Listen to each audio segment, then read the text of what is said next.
Bom, o tema de hoje é falar sobre a redução fechada via transoral da subluxação rotacional da articulação atlantoaxial nas crianças, dando como referência esse artigo abaixo. Essa condição já teve diversas denominações, chamada como luxação não traumática de C1-C2, luxação inflamatória de C1-C2, subluxação não traumática de C1-C2, fixação rotatória, uma doença de acometimento quase exclusivo da população pediátrica. A subluxação atlantoaxial pode ser categorizada quanto à sua etiologia, sendo ela pode ter uma etiologia traumática, podendo até ser traumas de baixa energia. Tem algumas condições congênitas que aumentam muito a chance dela acontecer, e tem alguns fatores inflamatórios também que ajudam. E pode também ter uma origem multifatorial, somando vários desses fatores. Síndrome de Down, síndrome de Morquio, síndrome de Grisel são fatores de risco. A síndrome de Grisel a gente vai falar dela mais à frente. Síndrome de Larsen, osteogênese imperfeita, anomalias do processo odontoide também aumentam a chance, artrite reumatoide, infecções de cabeça e pescoço, tumores e traumas. Aqui dois exemplos de síndromes que podem aumentar a chance de ter essa subluxação C1-C2. Aqui é uma figura da síndrome de Larsen, que o paciente tem nessa síndrome a característica de ter várias articulações apresentando luxação, e aqui síndrome de Morquio, que mostra aí uma anomalia no pescoço da criança. Eu estou só falando um pouco da anatomia básica entre o atlas e o axis. O atlas é a vértebra de C1, o axis é a vértebra de C2. O atlas ele vai ter o arco anterior e o arco posterior, não tem processo espinhoso, e o processo odontoide de C2 ele fica articulando com o arco anterior, e a gente tem o ligamento transverso do atlas que dá essa estabilização da articulação do processo odontoide com o arco anterior de C1.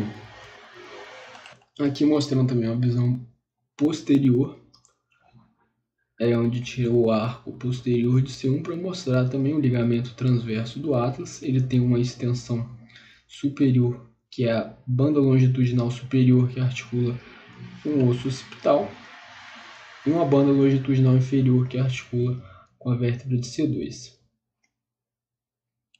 Bom, essa doença vai se apresentar na forma clínica, com o paciente chegando com um posicionamento, com a posição, com a rotação contralateral do pescoço e a inclinação da cabeça. Então, a posição que o paciente se encontra é assim: ele tem uma rotação da cabeça com a inclinação contralateral da cabeça. Esse posicionamento da cabeça é chamado de torcicolo paradoxal, e o epônimo posição de Cock-Robin.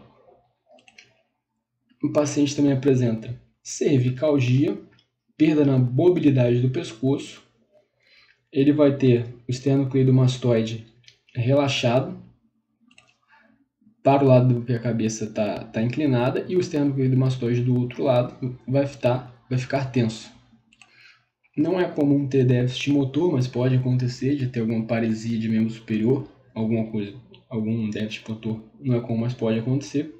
E tem também um sinal de Sudeck, que é o desvio do processo espinhoso de C2 para o mesmo lado que a cabeça rodou. Então, se a cabeça rodou para a direita, o processo espinhoso de C2 vai estar deslocado para a direita também. É muito comum a subluxação de C1 e C2 estar associada com infecção de viária superior.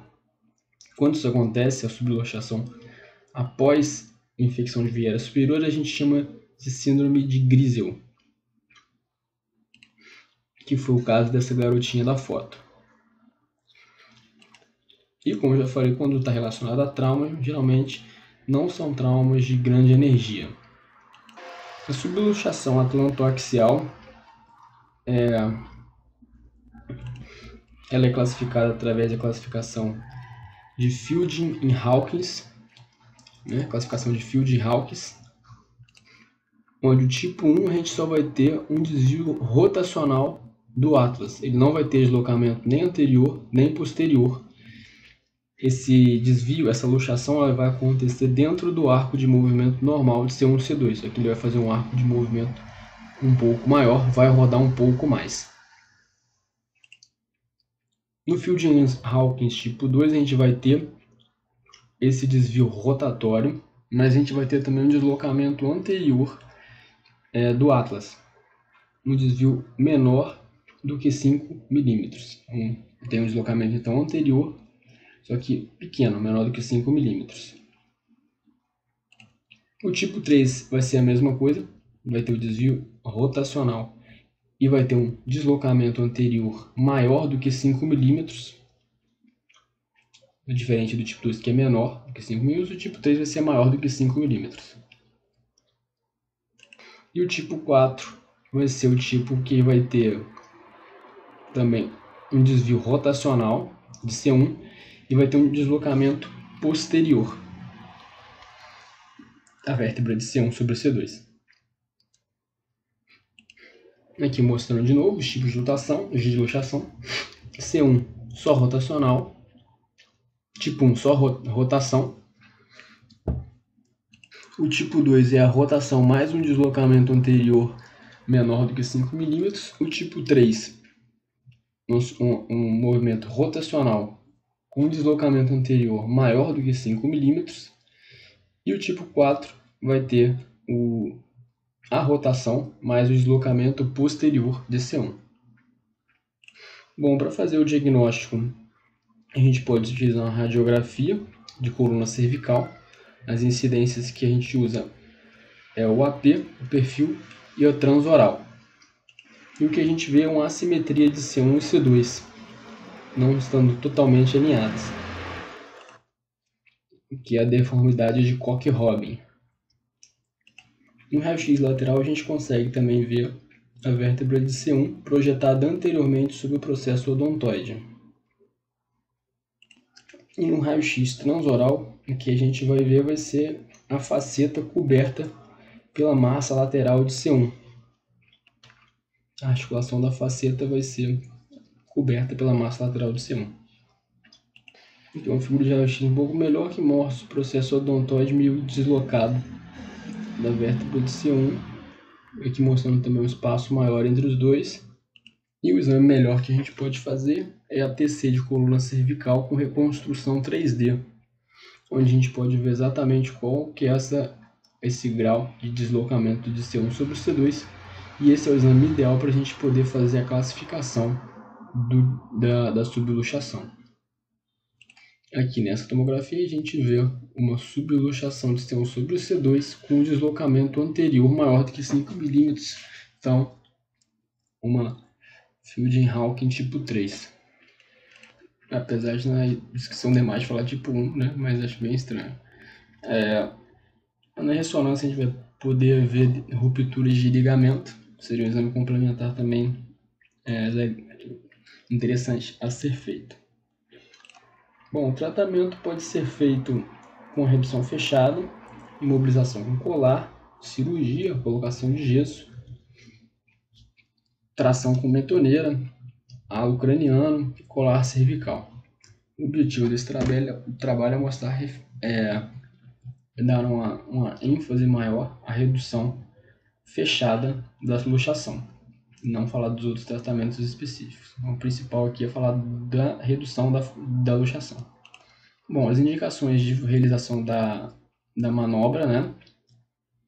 É uma luxação do tipo 1-2, se for aguda, ou se for crônica, do tipo 1-2 também. Contraindicação, se ela for do tipo 4, aí não tem... Aí é contraindicado fazer a manobra. E para fazer a manobra a gente vai precisar fazer anestesia geral, intubação, vai precisar de um colar cervical, um halo craniano e de um arco em C. Bom, primeiramente o paciente é colocado na posição supina, sem apoio da cabeça. braço posicionado ao longo. Primeira coisa que a gente faz é, se for um caso crônico, com mais de 6 semanas, é ideal colocar um halo craniano de 4 pinos, com 2 pinos posicionados na posição frontal e 2 pinos na região supraauricular, para ajudar a aumentar a tração durante a manobra. E na técnica, a primeira coisa que a gente faz é isso aqui: fazer uma pinça no processo espinhoso de C2. Essa formação da pinça para fixar ali o processo espinhoso de C2 é feito com a mão não dominante. O passo 2 é fazer a palpação de C1, do local de C1 que está subluxado, através da via oral, né, transoral. A gente vai fazer isso. Abre a boquinha do doente, acha ali a região de subluxação, né, a massa lateral de C1,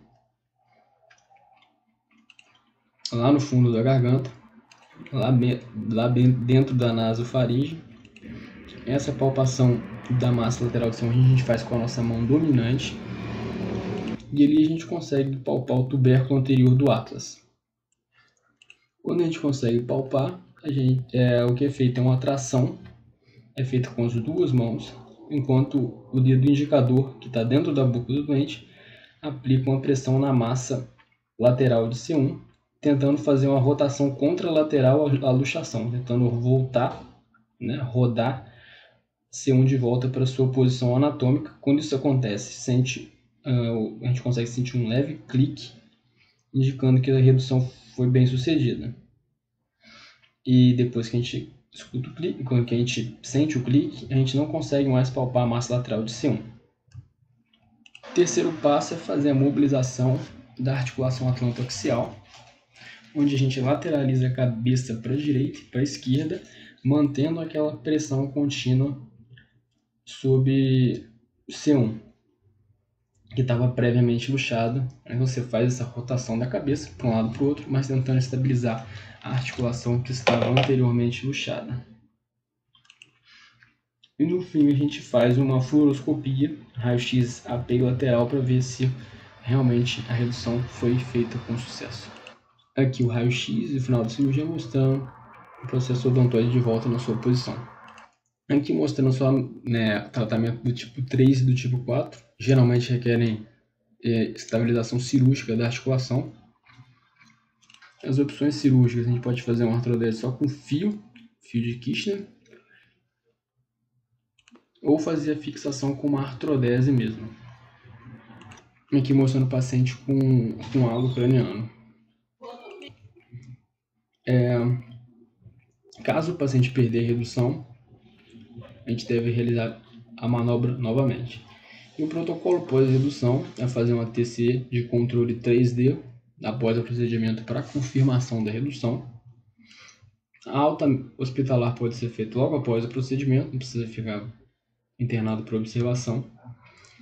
O paciente vai com colar cervical para casa por 6 semanas, se for um caso de luxação aguda. Se for um caso de luxação crônica, ele vai com halo craniano para casa. Ele vai manter o halo craniano por 12 semanas.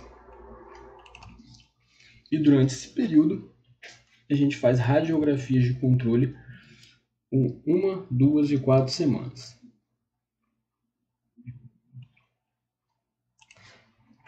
E outras opções cirúrgicas que a gente tem é fazer a redução aberta e, como a gente já falou, a artrodese de C1 e C2.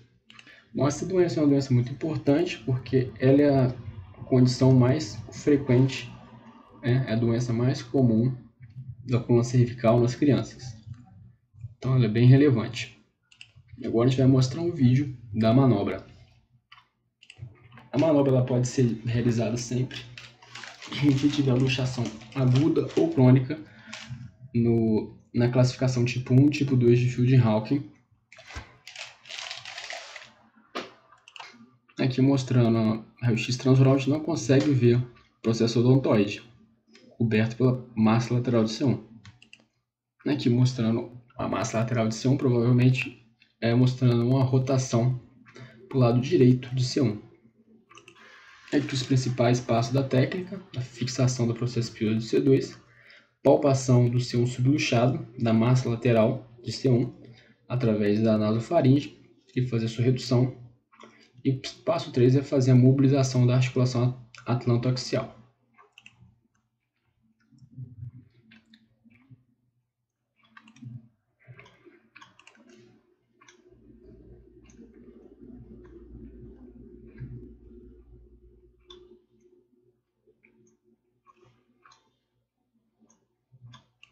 Aí mostrando agora a palpação de C1, da massa lateral de C1.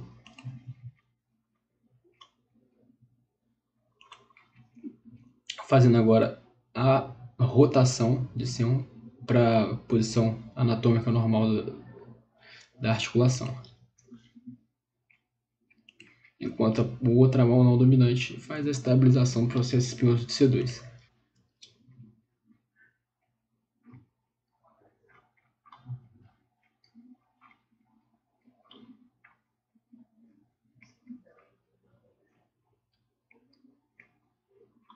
Depois de estabilizar, faz a movimentação lateral da cabeça para os dois lados.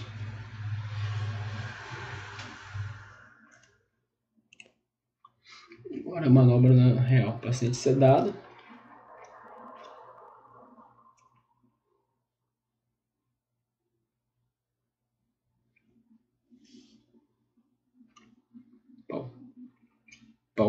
Palpando a massa lateral de C2 na nasofaringe.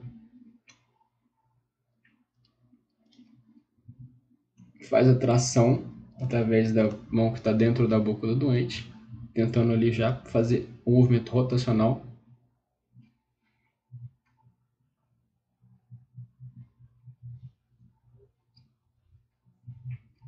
Faz a rotação contralateral para tentar fazer redução de C1.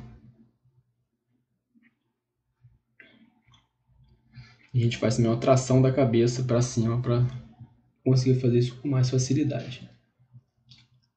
Aí lateraliza para um lado, mantendo a tração, sente o clique, mantém a tração.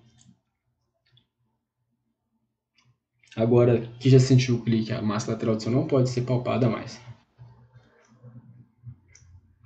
Na fluoroscopia de controle, você volta a ver de novo o processo odontoide.